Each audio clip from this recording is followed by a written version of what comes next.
Okay, timba at kaldero daw ang ibinabato nitong si Bong. Ayan, sa anak niyang si Pudong.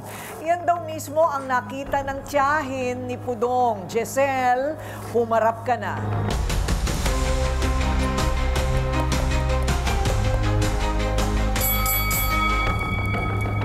O, narinig mo naman yung usapan, di ba? Ano ka, tiyahin? Yes po. Sino ang kamag-anak mo? Yung nanay?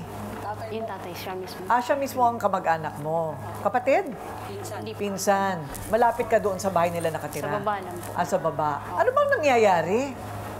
Pag nakainom, sa tuwing nakainom po si Kuya Bong, ayun, nag-aaway, inaano niya si Kenneth na pinagsasabihan, pinagbubungaan.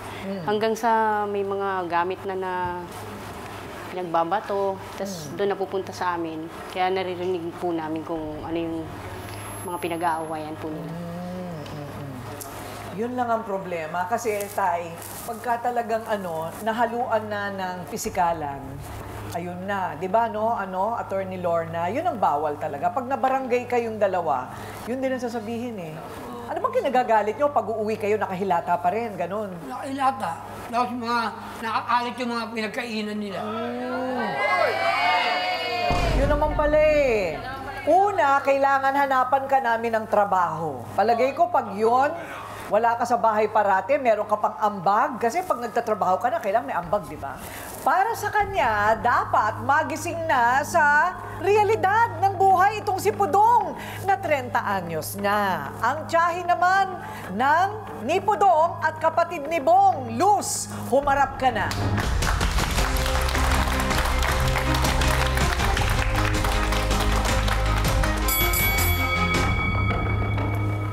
Hello, Nanay Luz. Hello po. Opo, ano po ang problema sa tingin ninyo? Ay, pareho pong may depekto eh. Si Bong may dinadalang malaking problema dahil ang nanay ni Pudong may sakit na kanser. Kaya yung init ng ulo niya, inuunawa ko na rin dahil minsan talaga mainit ang ulo niya.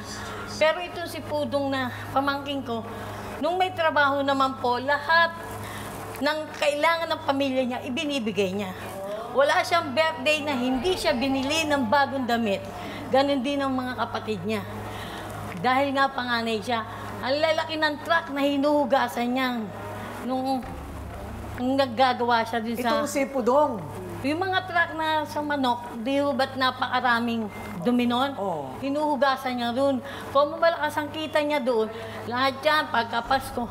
Kaya lang, natapat na, nag-asawa siya, tapos walang trabaho. Paano natin nalaman na cancer?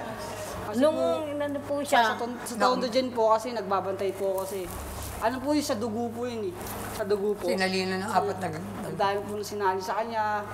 Tapos po, binigay siya ng reseta ng gamot na, ano po, hindi ko na po masabi. Okay. Doc Camille, ipa-check up na lang natin ulit yung nanay. So, tutulungan po namin kayo.